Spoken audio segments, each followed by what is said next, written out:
turns back. Ruth does not, and they go.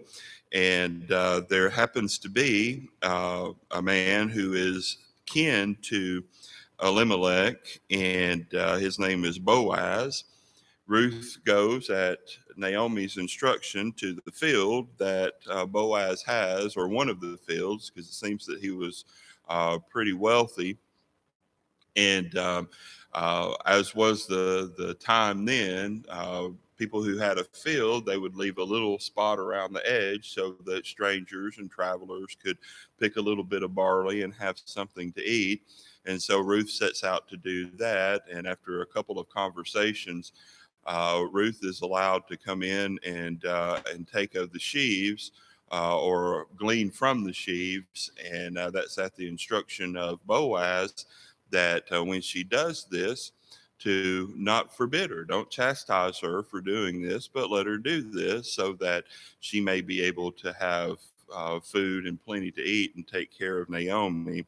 And then, in kind of a strange to us tradition, Ruth goes in and lays at Boaz's feet and entreats him to be her husband. Some commentaries put that as if she proposed to him. And from what I read of that, I guess that might be the case. And he agrees that he will take her to be his wife.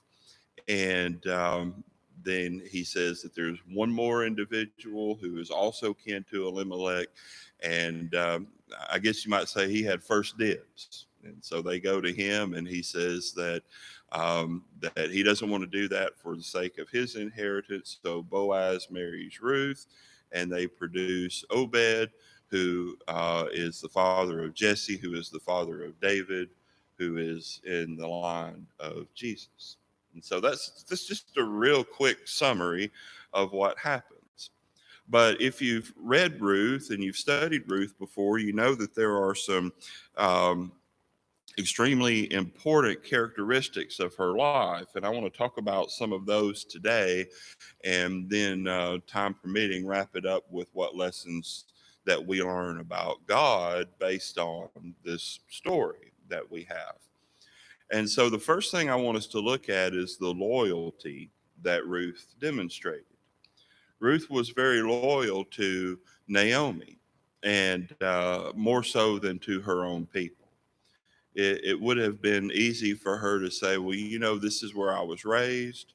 I know the people here. My family is here. And I think I'll just walk you out to the edge of town like I'm supposed to, and then I'm just going to go on back. And that's what Orpah does. But Ruth does not do that. And so she's very loyal to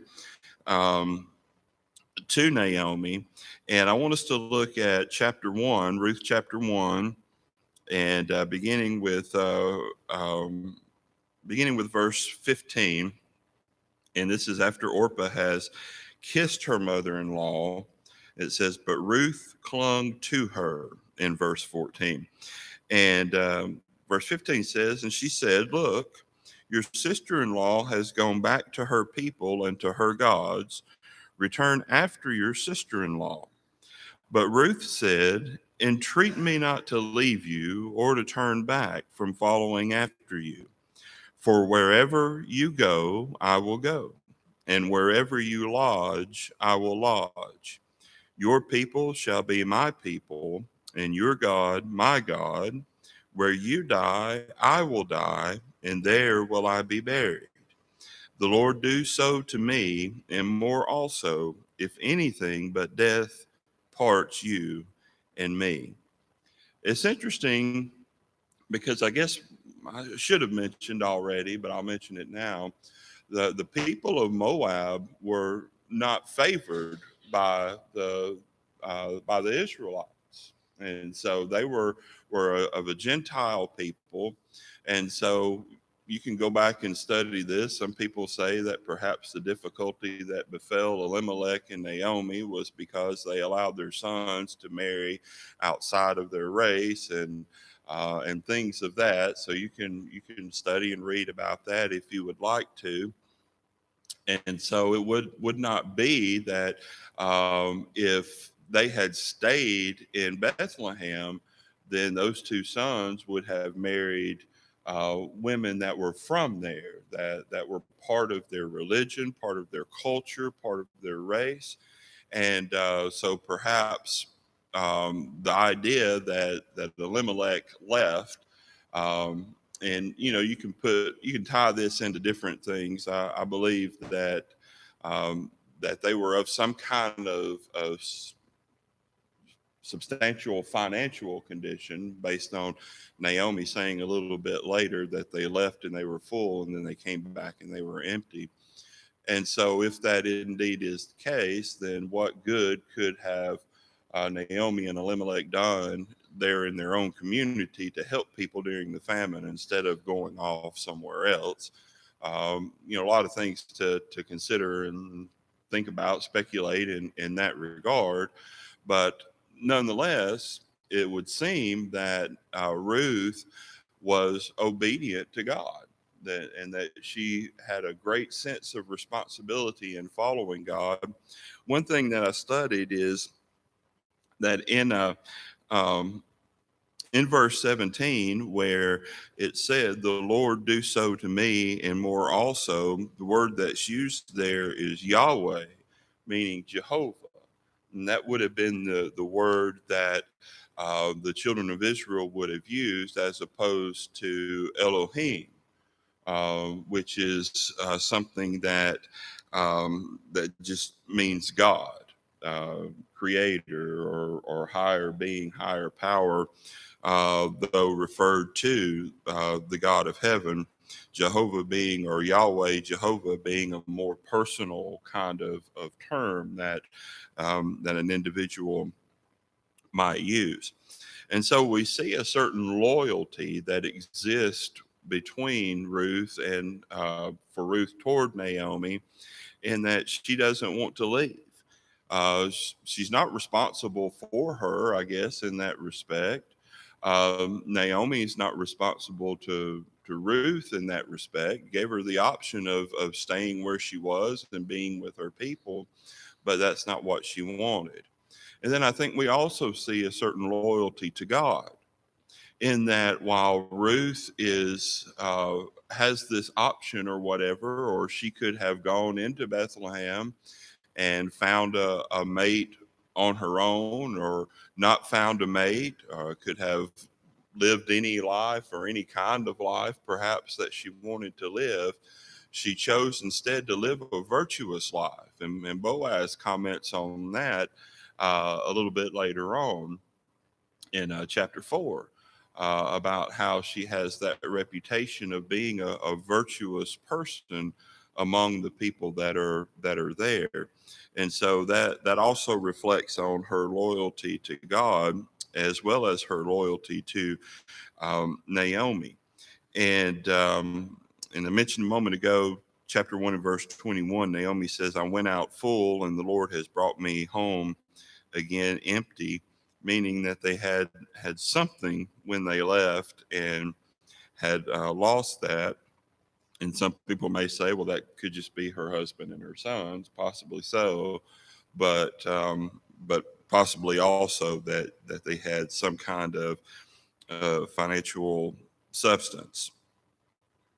Now, verse 22 of chapter 1 says that they came to Bethlehem at the beginning of the barley harvest. And so people would have been busy. As we mentioned, there would have been the area left on the edges of the field for those traveling through, or those that were in poverty, to get a little bit of barley, a little bit of food that they could eat. And so that was the time of the year anyway for that. And the next point I want to talk about is the diligence of Ruth.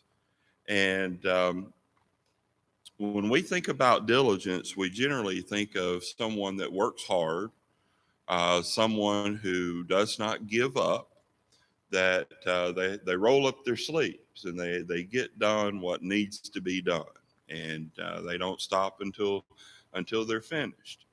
And in this regard, Ruth took that responsibility to go and gather barley so that she and Naomi would have plenty to eat. They would be able to take care of that. And so, as we said, it was the beginning of the barley harvest. And chapter 2, verse 1 says, there was a relative of Naomi's husband, a man of great wealth of the family of Elimelech. His name was Boaz. So Ruth, the Moabitess, said to Naomi, please let me go to the field and glean heads of grain after him in whose sight I may find favor. And she said to her, go, my daughter. And so it was perhaps a twofold purpose. Ruth knew that there was a relative of Elimelech and knew that that responsibility of that individual would fall to help take care of Ruth. And in that case, Naomi also, I suppose. And so, considering her desire, let me go and pick some grain.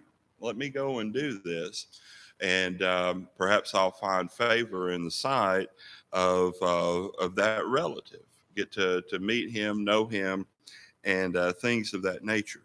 And so we know that she worked hard. And verse 7 of chapter 2 says that she said, please let me glean and gather after the reapers among the sheaves. So she came and has continued from the morning until now, though she rested a little in the house. And this is a conversation of Boaz asking the servants who she was. So, who is this woman that's out here picking? And tell me what you can about her. What do we know about her? And they answered that it's the Moabite woman who came back from Moab with Naomi. And so her request was, let me glean, let me get as much as I can so that I may be able to provide and take care of my family.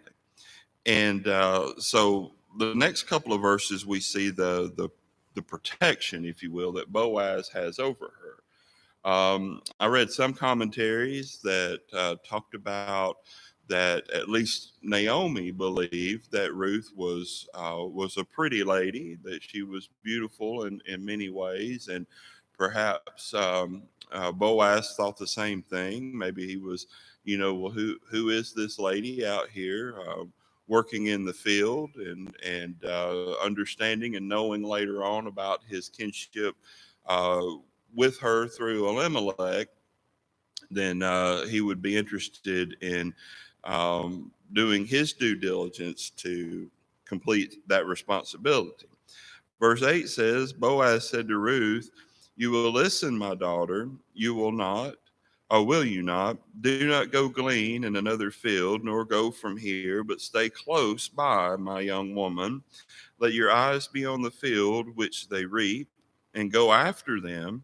Have I not commanded the young men not to touch you? And when you are thirsty, go to the vessels and drink from what the young men have drawn.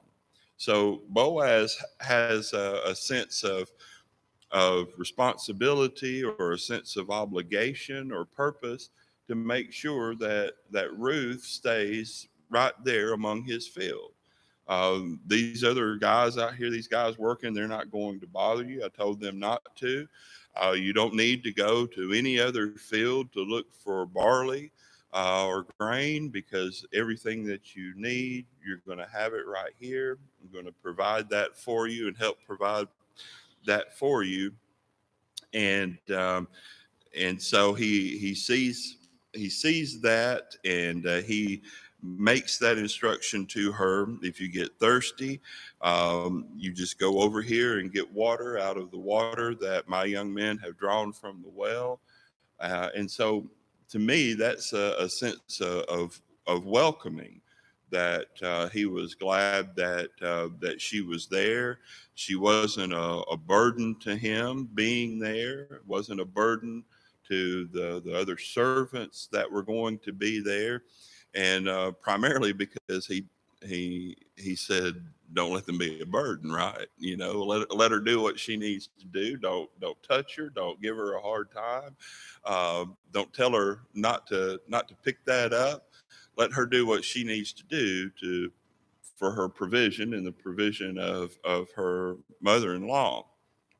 And so we see that she has a very strong and very keen sense of diligence and of working hard. And I think that's a good example.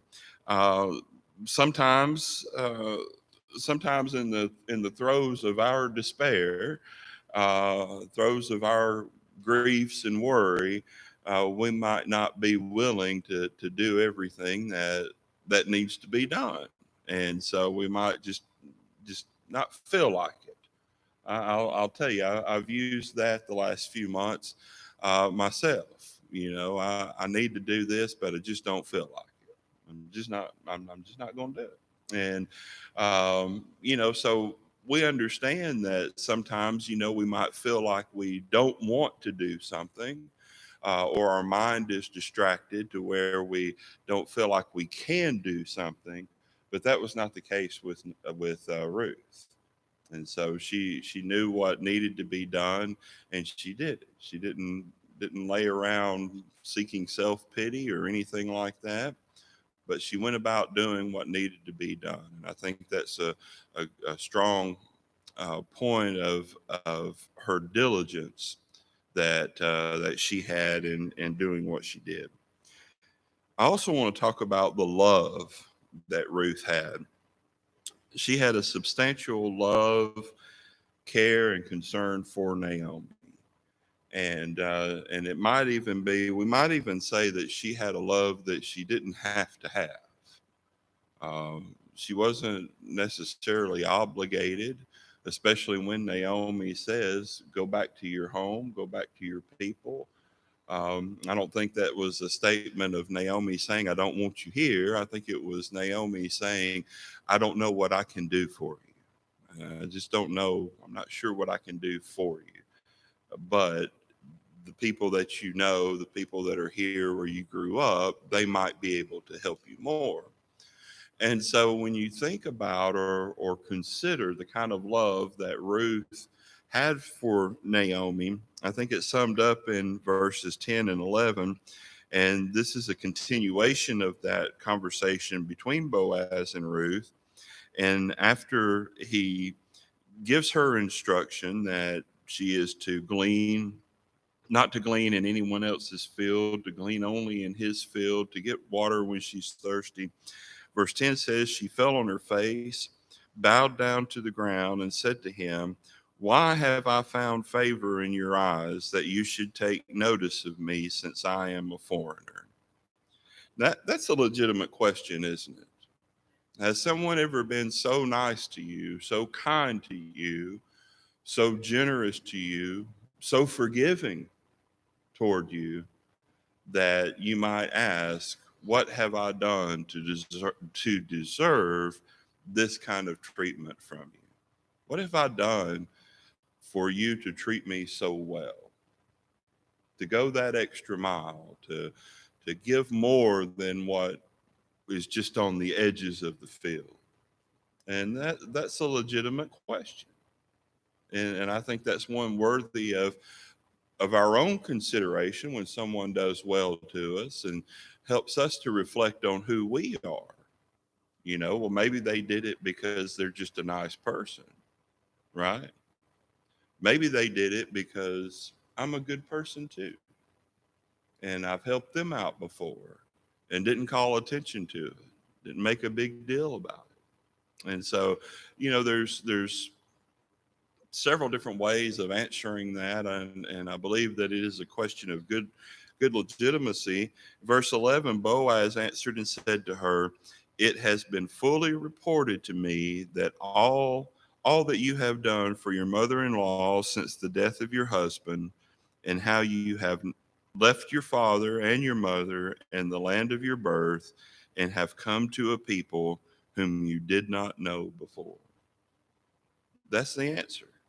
What have I done that you would treat me so well being a foreigner in this land, being a stranger to you? And the simple reply is, because you've demonstrated your love toward Naomi. All of the things that you have done to help her, to take care of her, to help provide for her, and be concerned for her and do for her.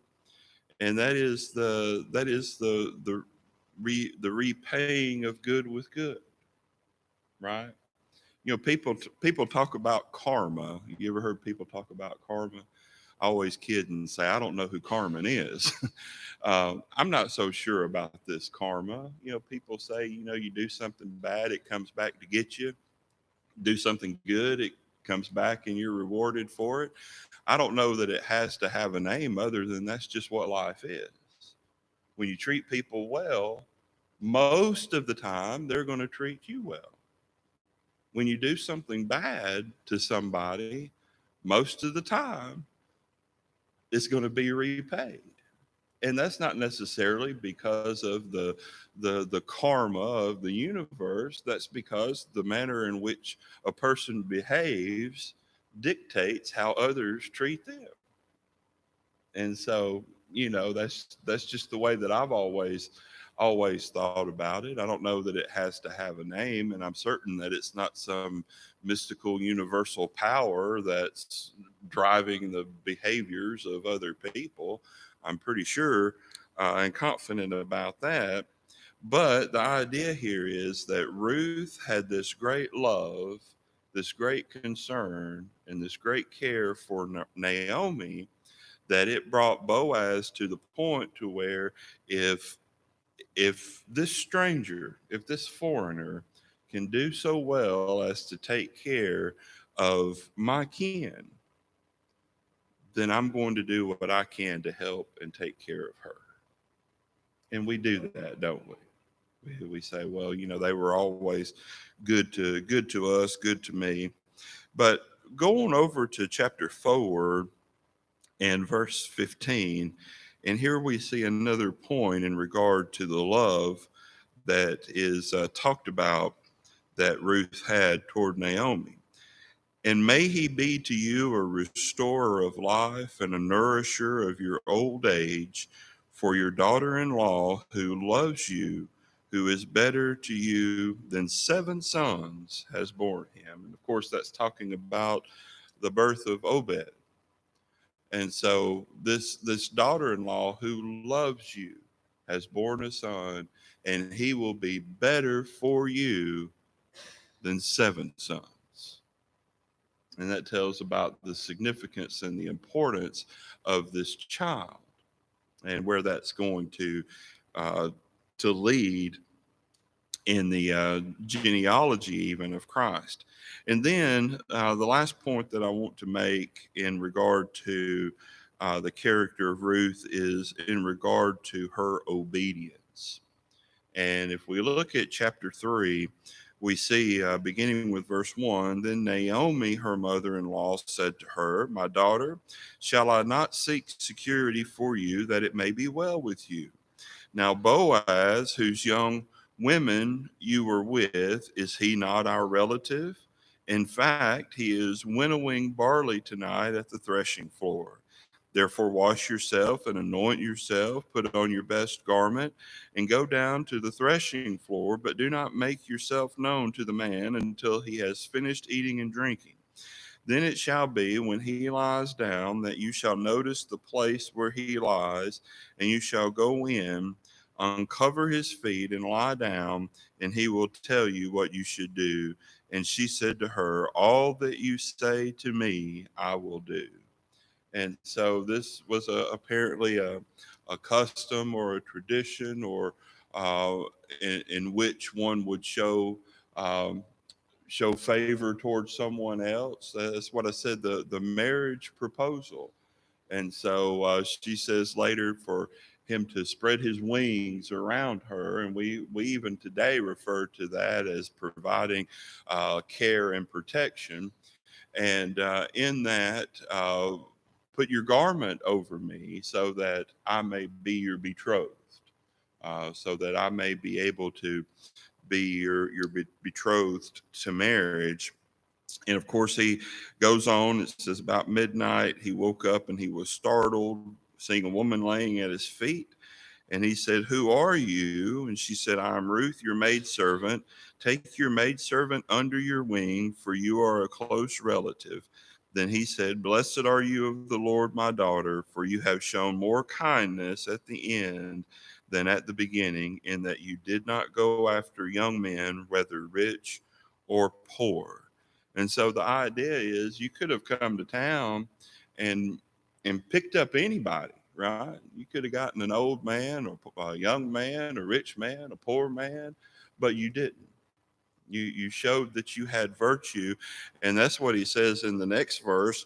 Now, my daughter, do not fear. I will do for you all that you requested, for all the people of my town know that you are a virtuous woman.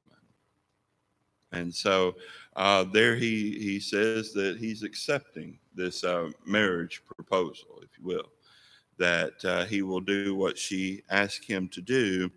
But I think one of the keys is, and remember, Ruth, having learned about the Jewish religion, having learned about some of the customs, perhaps may or may not have been fully knowledgeable about what Naomi was telling her to do. But regardless of it, and we might think that's kind of a silly tradition, right?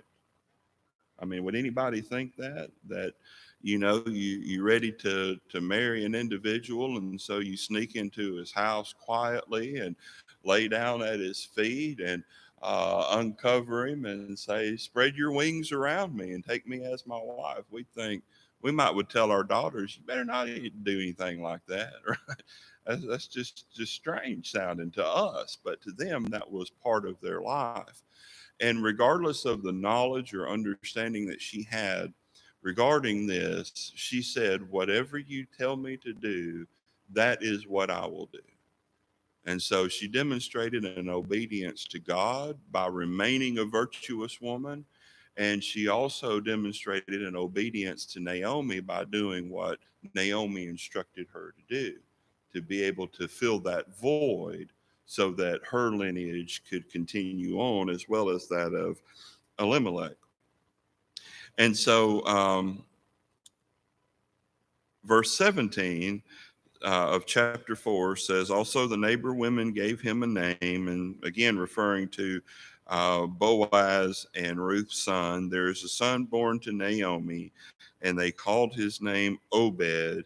He is the father of Jesse and the father of David."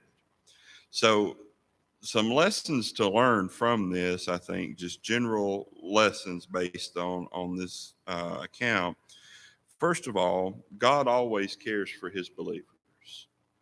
And God provided a way for Ruth and Naomi to make it back to Bethlehem, to not be overtaken, to not have what inheritance they may have had to be claimed by someone else, for things to be put into a position to where Ruth and Boaz could come together. And, but that takes sacrifice.